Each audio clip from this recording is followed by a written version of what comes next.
ბავშვობაში იყო საკმაოდ ისე სიტყვიერი სიმკაცრე.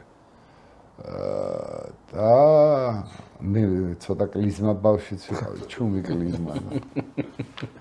რაღაცა ისეთი აღზრდელობით სამუშაოებით ჩავტარებია, არა გეცემა. მაკვარანცხი. მაკვარანცხს რო ეტყვია. ერთ-ერთი თქვენი გმირობა წავიკითხე ინტერვიუში ამბობთ ასეთ რაღაცას.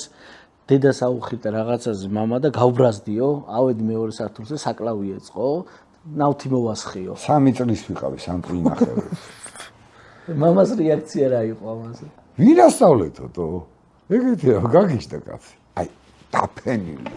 რაზე მოვიდა, წავიყვანოთ ზაზა თუ არა, ნადირაძე იყო ვრონსკის ყინულზე ისა თბილისში ჩამოსული ბალეტი ყინულზე. და ამაზე დაიწყეს ფული. ხო და მე რო ხმამაღლებული მამა დავინახე.